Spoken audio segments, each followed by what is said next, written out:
윤칼세 TV는 여러분의 후원과 도서 주문으로 운영됩니다. 윤칼세의 올곧은 목소리, 여러분의 후원이 필요합니다. 새 책 칼춤이 나왔습니다. 노란 완장찬 문희병들의 피 비린내 나는 칼춤, 정치보복은 진행형입니다. 여러분에게 필독을 권유합니다. 윤창중이 피를 토하듯이 써온 세 권의 책도 소개해드리겠습니다. 박근혜 정권의 제1호 인사 윤창중, 언론과 적대 정치 세력에 의한 억울한 누명, 난도질, 생매장, 박근혜 대통령을 붕괴시키기 위한 예고편이었습니다.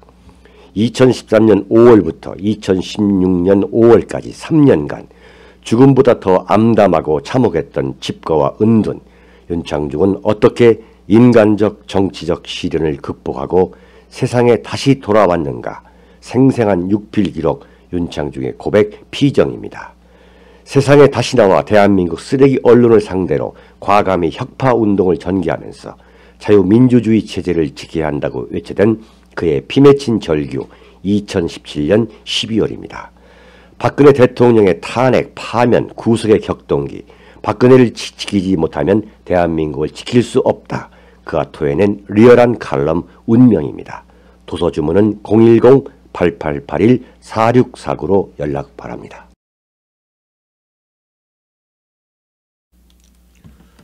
윤칼세 시청자 여러분 안녕하십니까. 문재인 씨가 제외 공관장, 대사나 총영사 인사를 한 거 보니까 한마디로 이거는 완전히 매관매직이에요. 조선시대에 참 나라를 멸망하게 한 그 원인 중에 여러 원인 중에 하나가 매관매직 아닙니까? 이것은 뭐냐면은 왜 매관매직이냐? 구체적으로 어떤 현금이 오갔다라고는 볼 수 없는 거지만 그럼에도 불구하고 매관매직이라고 정의할 수밖에 없는 것은 김대중 노무현 정권, 김대중 정권에서 노무현 정권으로 말을 바꿔 타면서 9년이라는 세월이 흘렀다가 문재인 캠프로 말을 바꿔 탄 사람들, 그 사람들에 대해서 모조리 그 사람들은 몸을 팔고 문재인 씨는 자리를 주는, 이게 매관매직이 아니면 뭡니까?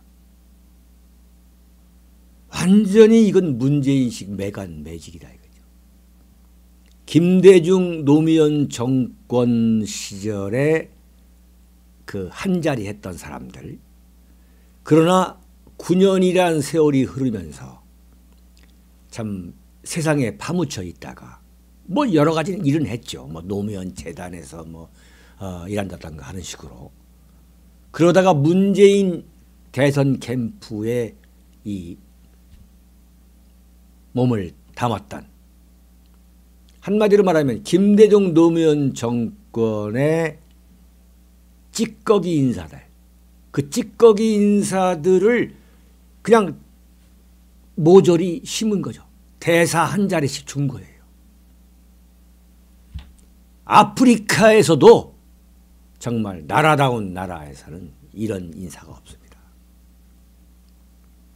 그러니까 청와대, 행정부, 국무총리부터 행정부, 장관, 차관에 이르기까지 자리를 이렇게 주다가 거기에는 도저히 보낼 수 없는 사람들은 어디로 지금 소화하고 시키고 있냐면은 바로 외교부 대사들, 지금 한반도를 둘러싼 그 4강 대사, 미국, 일본, 러시아, 중국, 이 4강 대사에도 전공 분야와는 전혀 관계가 없는, 현지어에도 뿐만 아니라 어떤 전문성에 있어서는 그야말로 시도 쳐다볼 수 없는 사람들을 하나씩 박은 거죠. 나눠준 거예요, 그냥. 그러더니 이번에 또 제외 공관장, 대사, 아주 중요한 대사 자리들, 유럽의 대사 자리들, 이런 자리에 그냥 하나씩 나눠준 거예요. 먹어라 하고 하나씩 따져보죠. 주 독일 대사. 독일 대사라고 하면 외교부에서는 굉장히 중요한 자리입니다. 그러니까 4강 대사가 있죠. 미국, 일본, 중국, 러시아 대사 외에 독일, 영국, 프랑스 같은 그런 나라는 굉장한 전문성이 있어야 되는 그 자리가 바로 주 독일 대사죠. 근데 그 주 독일 대사에 문재인 씨의 경희대 법대 동문이고 학생운동을 같이 했잖아요.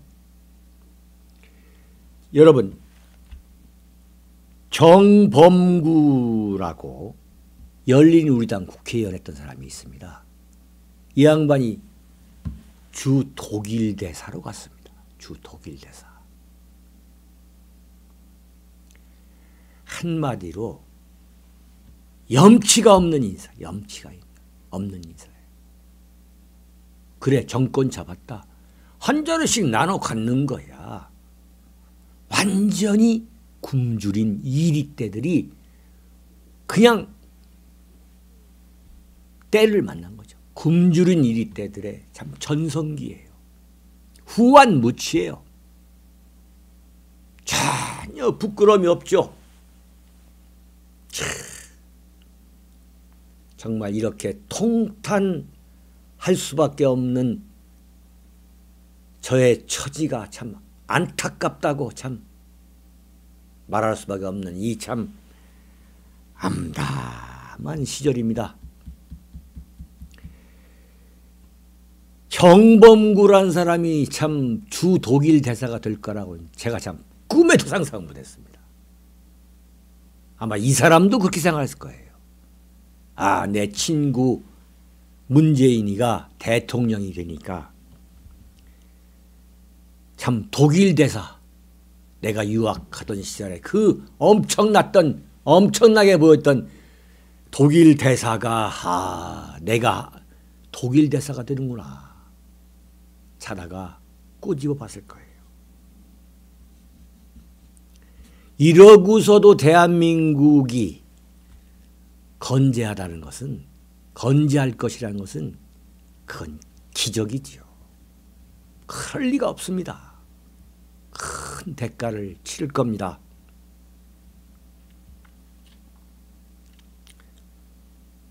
외교부에서 왜 정범구를 주 독일 대사로 임명했느냐 그랬더니 하는 얘기가 독일 대학에서 박사를 했기 때문이라고. 이게 참, 이 독일 사람들이 다 볼 거예요 지금. 대한민국 신문이나 방송이라는 거 다 봅니다. 외교부 장관 강경화 씨, 참, 아무리 청와대에서 이렇게 밀어붙인다 하더라도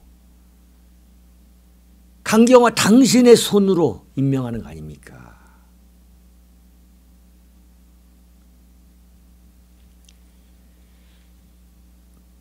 당신이 너무 측은하게 보여요. 어떻게 보면 불쌍해 보입니다. 당신이 요즘 TV에 나오는 얼핏 나오는 그 모습을 보면은 정말 머리에 맞지 않는 모자를 쓰고서 참 왔다 갔다 자리를 잡지 못하고 있는 것 같아요. 그럼에 따라서 대한민국의 참 운명도 외교부 장관이라는 강경화 씨의 현재 그 처지와 똑같구나 그런 생각을 할 때가 가끔 있습니다. 자, 상하이 총영사에 누구를 보냈느냐? 노무현 정권 시절 그 청와대에서 이른바 반미 자주파라는 참 그야말로 말도 안 되는 참 잠꼬대 같은 소리를 해댔던 박선원이라고 청와대 통일외교 안보전략비서관이라는 그 자리에 있던 사람이에요. 박선원이라고. 그러니까 미국에는 못 보냈고 그렇다고 영국에도 보낼 수도 없고 하니까 중국 상하이에 보냈어요. 상하이 총영사. 그 자리가 얼마나 중요한 자리인 줄 압니까? 굉장히 중요한 자리죠. 주중대사 노영민, 네, 그 중국 주석 시진핑을 만나고 나서 그 방명록에 여러분 아시죠? 만절필동, 네, 황하의 강이 황하가 10,000번 굽이굽이 돌아도 결국 황제를 향할 수밖에 없다는 그 선조, 조선시대 선조가 그렇게 썼다는 거 아니에요. 만절필동이라고. 그 쓴 것이 지금 경기도의 그러니까 조종암이라고, 그 아침 조자의 마루종입니다. 조종암이라는 데 가면은 선조가 쓴 만절필동이라는 참 중국 황제에 대한 그 충성 맹세 그 서양문이 있는데, 그걸 노영민이가 참 방명록에 썼다는 거 아닙니까?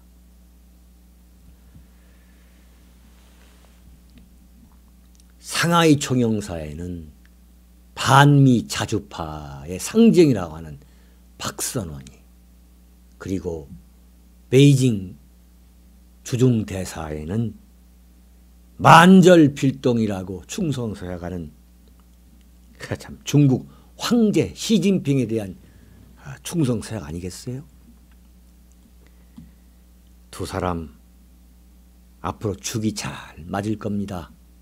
대한민국을 완전히 중국의 속국으로 만드는데 참 혁혁한 공을 세울 겁니다. 한미 동맹, 그토록 바라마지 않아왔던 한미 동맹을 완전히 절단내고 중국의 노예국가, 속국이 되게 만드는데 혁혁한 공을 세울 겁니다.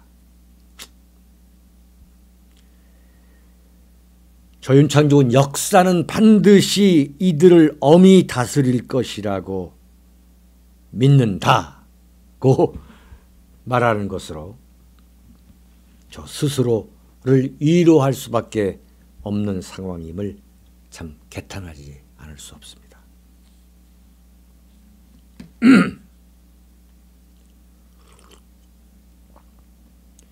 주교황청 대사에는 말이죠, 노무현 청와대에서 홍보수석을 했던 이백만이라고, 여러분 이름 기억하시죠?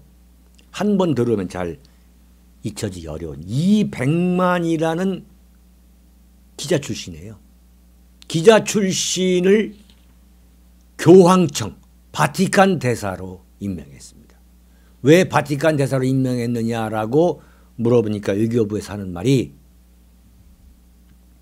이 양반이 이제 노무현 정권 끝나고 나서 참 할 일 없을 때 가톨릭 교리 신학원이라는 데를 다녔다는 거예요. 그래서 교황청의 대사로 임명했다, 이런 얘기입니다. 이 양반이 그 평화방송 사장이신 그 신부님을 찾아가서, 그러니까 그 교황청 대사 임명장을 받고서 바로 찾아갔더군요. 찾아가가지고 뭐라고 하냐면 주님께서 저를 보내셨습니다 라고 하더군요. 참 할 말이 없습니다. 할 말이. 정말 할 말이 없어요. 외교의 외자도 모르는 사람들, 이런 사람들을 지금 이렇게 하나씩 하나씩 심고 있습니다. 주 헝가리 대사에는 누구를 보냈냐면 최규식이라고 한국일보에서 국제부장한 사람이에요. 왜 보냈느냐? 신문사에서 국제부장 했기 때문에 보냈다, 이렇게 외교부에 설명하고 있어요.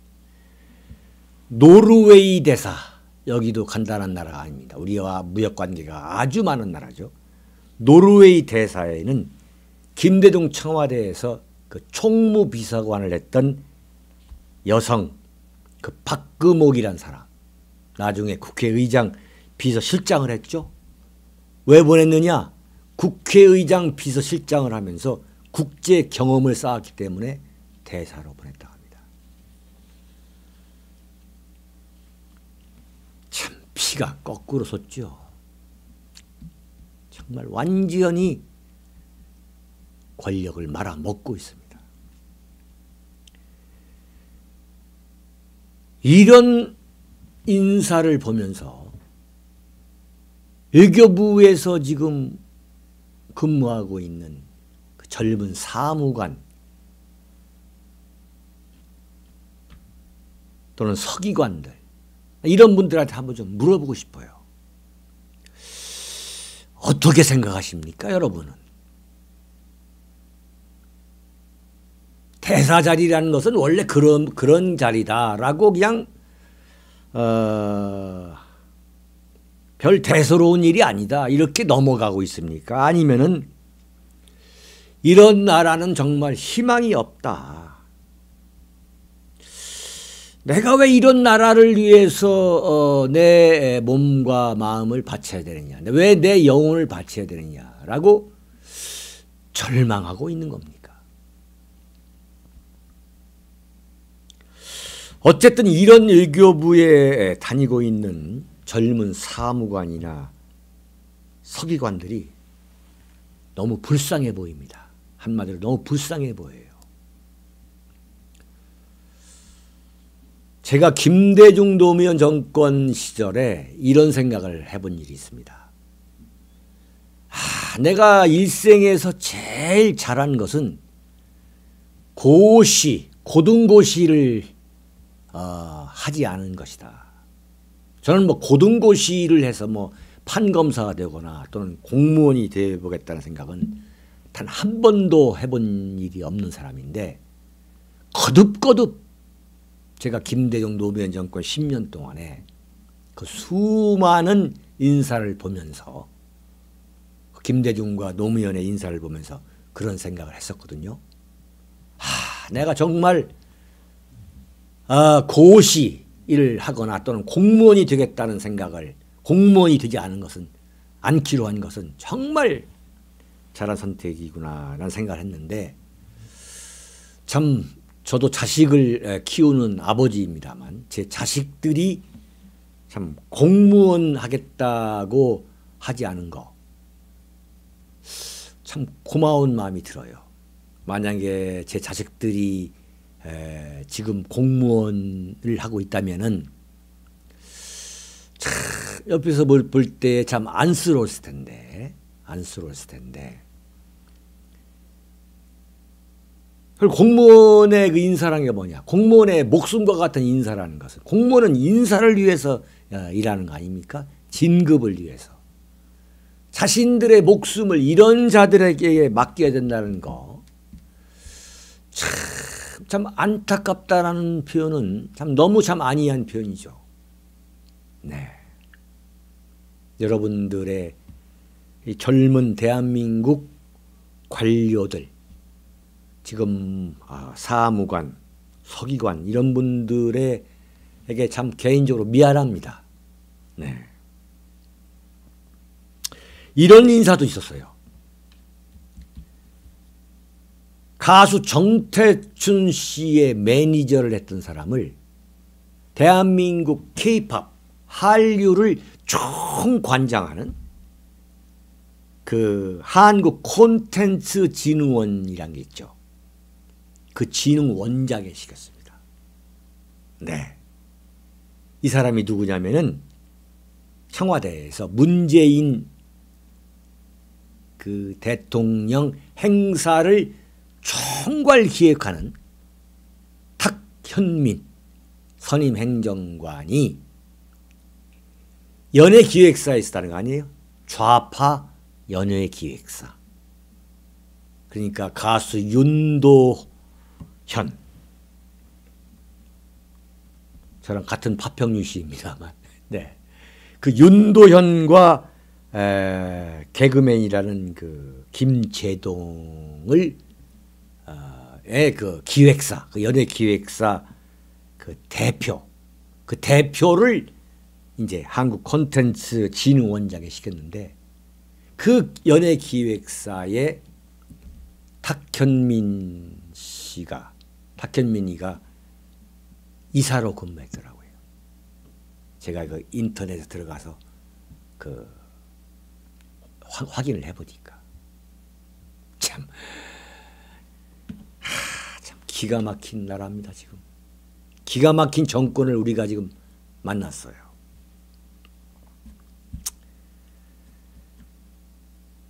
이 인사 못지않게 정말 웃기지도 않은 인사가 또 있어요. 그게 누구냐? 한국학중앙연구원이라고, 한국학입니다. 대한민국의 국가 정체성과 역사적 정통성에 관한 연구를 총괄하는 한국학중앙연구원 원장에 안병욱이라고, 가톨릭대, 그 유명한 가톨릭대에서 사학과 교수로 지내던 그 안병욱이라는 사람을 시켰어요. 이 안병욱이라는 사람은 뭐냐면 평생을 대한민국의 국가 정체성과 역사적 정통성을 송두리째 파괴하기 위해서 모든 영혼을 바쳤던 대표적인 좌파 사학자 중에 한 사람입니다. 노무현 정권 시절에 진실화해를 위한 과거사 정치위원회 위원장, 요즘처럼 그 국정원 과거 사건 진실 규명을 통한 발전위원회, 요즘 똑같은 게 있죠. 그 위원장 했던 사람이에요. 그러니까 문재인 정권의 정해구와 같은 사람이죠. 그 사람을 지금 한국학중앙연구원 원장에 앉혔습니다. 무슨 말이냐? 국가 예산을 갖고 대한민국 국가 정체성과 역사적 정통성을 완전히 부수는 역할을 맡긴 거죠. 자, 이에 앞서 가지고 대한민국 역사박물관장, 또 마찬가지입니다. 대한민국 국가 정체성과 역사적 정통성을 모아놓기 위해서 만든 대한민국 역사박물관 관장에 누구를 시켰느냐? 네? 대한민국의 대표적 좌익 사학자라는 상명대 교수 주진호라는 사람을 시켰습니다. 이 사람은 어디까지 막가는 사람이냐면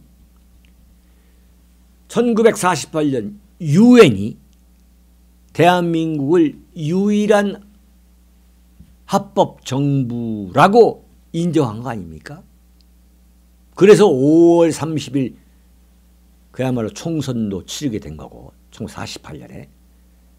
그래서 이제 대한민국이 건국이 된 거 아니겠어요? 근데 이 양반이 뭐냐면 이 주진호라고, 지금 대한민국 역사박물관장에 지금 지내고 있는 사람인데, 이 사람은 뭐냐면 대한민국은 38도선 이남에서만 유일한 합법정부라고 해석하는 사람이에요. 주장하는 사람이에요. 평생 이렇게 주장하는 사람이에요. 대한민국은 38도선 이남에서만 유일한 합법정권이라는 거예요. 악랄한 사람이죠. 바꿔 말하면 뭡니까? 북한에 있는 조선민주주의인민공화국이 더 합법적이다, 이렇게 들리지 않습니까?